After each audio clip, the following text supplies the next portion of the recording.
Uncharged tapes. So the purpose of this lab was to get a better understanding of the ideas of charge and matter through observation of interactions between everyday objects, specifically the interaction and resultant excess charge between charge tape and other charge and neutral objects. Some of the fundamental principles explored throughout this lab were Coulomb's law, or how like charges attract or repel and opposite charges attract, electric fields and superposition, how each point charge's individual electric field was calculated and then superimposed to get the net electric field of a system, the law of conservation of charge, where we're assuming that the charges on both pieces of tape have roughly the same magnitude, and finally polarization, how neutral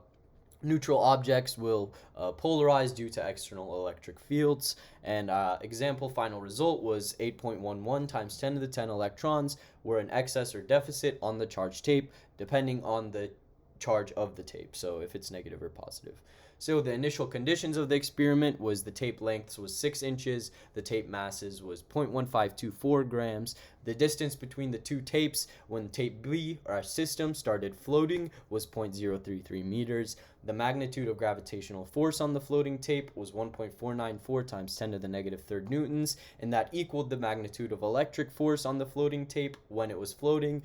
due to the fact that they're the only two Y components of the force, and they are net zero when the system is floating and has zero momentum, or constant momentum, sorry. So the free body diagram below depicts how electrostatic force and force due to gravity are equal when the tape is floating. It shows how they're the only two forces exerted vertically again, and how we need the mass of tape to calculate the gravitational force on the system, the tape A being the surroundings. So with the assumptions that the U-tapes have the same net charge and that I am treating each tape as a point charge, I created an equation for the magnitude of the electric field at point B, or our system, and you can see first I needed to calculate the magnitude of the force due to gravity on the system using the mass and acceleration due to gravity. So once I had that, the 1.494 times 10 to the negative 3rd, I set that equal to our electrostatic force, and I used Coulomb's law to calculate the charge actually on tape B, which was 1.3 times 10 to the negative 8th coulombs. And once I had the charge, I divided the magnitude of the charge by the magnitude of an electron to get the number of electrons, which is 8.11 times 10 to the 10th. Then I needed to calculate the number of atoms on the sticky surface of the tape, so using the 1 angstrom of 1 times 10 to the negative 10th meters as my diameter of my atom, I calculated the surface area of the atom as well as the surface area of the tape using the assumed tape width of 0.75 inches, and that gave me 9.25 times 10 to the 16th atoms. And once I had that, I calculated the ratio of electrons to atoms on the sticky surface using the previous answer of electrons, which was 8.77 times 10 to the negative 7th. And this was following the assumptions that the atoms are spherical in nature, that the length dimension of 1 angstrom would equal the diameter of the atom, and that the Q of both of our tapes is going to be the same, or our charge.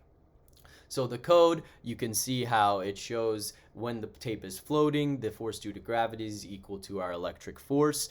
resulting in a net force of 0. And this was following the assumptions that there's no air resistance, that long tape was being treated as a point charge, and that each U-tape had roughly the same amount of charge Q.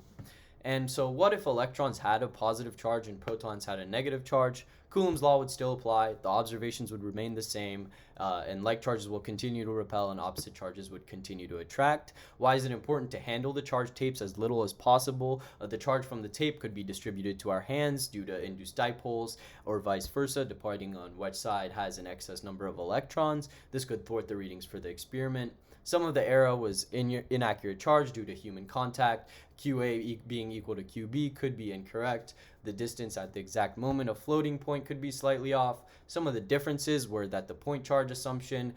versus the charged assumption in our model. Our model is treating each piece of tape as a point charge, when in reality the charge is being distributed uniformly along the tape surface area. Environmental factors due to the air in real life is not being taken into account in our simulation, and charge in real life may not have been exactly the same as charge specified